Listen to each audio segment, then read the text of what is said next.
Pero a mí me encantó. Plaza Local. Y bueno, hablando de novelas, y aquí tenemos Atrapados en el umbral, que es una extensión de la tesis de este recorrido por la historia de Valencia, por su historia y por las novelas que han tratado. ¿Puedes explicarnos en qué consiste Atrapados en el umbral? Sí, cuando estaba trabajando con la tesis, uno mismo, al manejar tantos títulos, tantos relatos, tantas novelas, establece un diálogo con la propia ciudad y un diálogo personal que, claro, que no cabe en un trabajo de esta envergadura academicista, con un rigor como es una tesis doctoral. Entonces merecía un espacio aparte.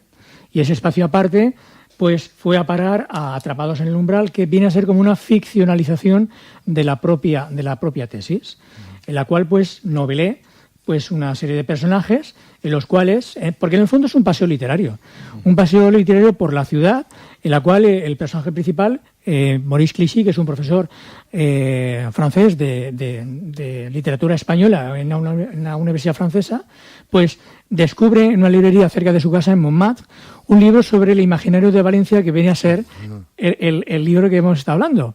Entonces se asombra porque él como profesor de literatura española dice, pero vamos a ver, pero esto yo no lo sabía, porque yo tenía en cuenta que Madrid y Barcelona eran ciudades literarias y poco más, pero no Valencia. Entonces se encarga de leer y le atrapó de tal manera que viaja a Valencia, como otras veces hemos leído cualquier novela sobre Lisboa, sobre cualquier capital, y nos atrapa y nos vamos corriendo a visitarla y a verla. Pues él visita Valencia y se encuentra en cada esquina, en ese paseo literario, con una serie de personajes de las novelas y relatos que él ha ido leyendo. O sea, habla con el maestro Cayetano Ripoll, por ejemplo.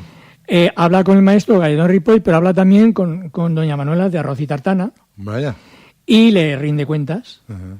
Y bueno, pues al final un poco poner al día esa tensión pasado presente de los relatos y esa tensión ficción realidad que está presidiendo todo el relato. Haces un juego como el que hemos visto en algunas películas, cuando superponen la imagen antigua con el presente, o el que tiene algunos juegos de niños, ¿no? Que levantas la hoja transparente. Sí, como un papel de calco, ¿no? Sí, levantas la hoja y debajo está la foto de lo que hay, sí, y pones encima lo que había. Efectivamente. Es un poco ver desde el presente cómo se ve el pasado.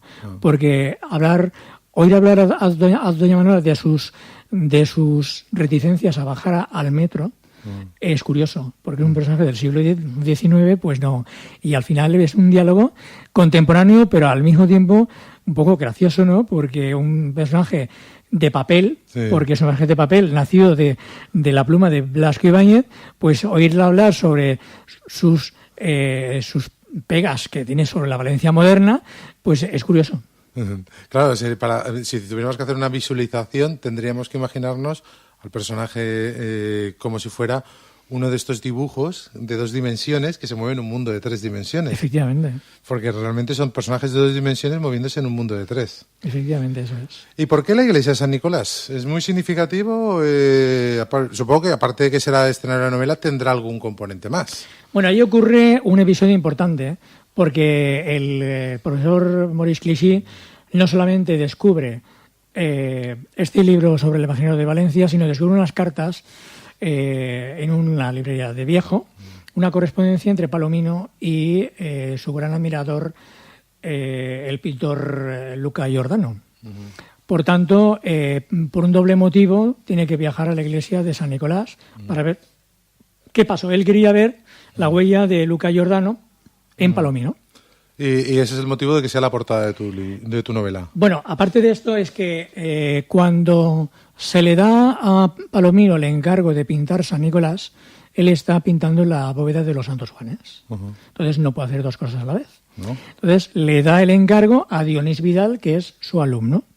Su alumno, un personaje apocado, muy, muy poca cosa, en fin, que se vio desbordado por la magnitud de un trabajo tan grande, ¿no? Entonces le pidió ayuda al maestro. El maestro Palomino, Antonio Palomino, pintor de cámara de Carlos II, el hechizado, el último de los Austria, para situarnos. Era un personaje con una altivez intelectual tremenda. Y claro, pues entre que él era apocado y el maestro pues era muy desbordado en ese sentido, Pues entonces le pidió por favor que le diseñaran la historiografía para que él pudiera pintar.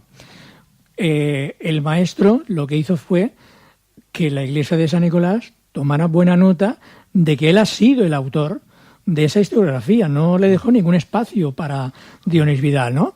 Incluso, el Parnaso es un libro sobre los pintores barrocos y él no incluyó a su alumno porque pensaba que, que la gloria tenía que ser póstuma.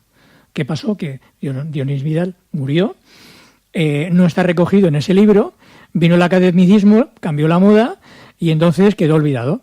Hasta que 300 años después, como ha estado atrapado en el umbral de la invisibilidad, ahora ya es visible porque todo el mundo puede contemplar esa explosión de luz y color y esa maestría que el alumno demostró al maestro que aquí estoy yo también. Igual que reivindicas Valencia, reivindicas a Dionís. Efectivamente. Es una reivindicación también del propio Dionís Vidal como pintor que no tiene ninguna calle en Valencia ni tan siquiera. Yeah. Es otro de los grandes olvidados, ¿no? Efectivamente. Porque la historia de Valencia al final es una historia de grandes olvidos y por eso quizás Valencia también es olvidado, ¿no? Sí. Rafael Sirves, el escritor, decía que hay ciudades que se muestran a primera vista y Valencia no es de las ciudades que se muestran a primera vista, sino que hay que descubrirlas poco a poco. Uh-huh. Y ahí está la paciencia y también el interés para valorar algo que no está suficientemente valorado para ser tenido en cuenta, como es todo el acervo cultural que tiene la ciudad de Valencia. A la altura que se merece, ¿no? Sí, se merece mucho más. Esta ciudad se merece mucho más. Pues a ver si lo conseguimos y hacemos que la gente tenga un poco más de autoestima con lo suyo, que no significa que no tenga estima por lo de los demás, sino por lo suyo. También. Efectivamente.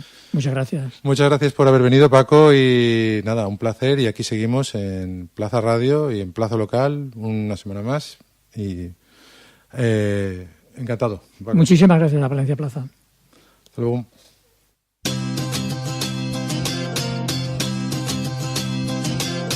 Plaza Local. En Plaza Radio toda la información de Valencia por sus protagonistas. Presenta Carlos Aimeur.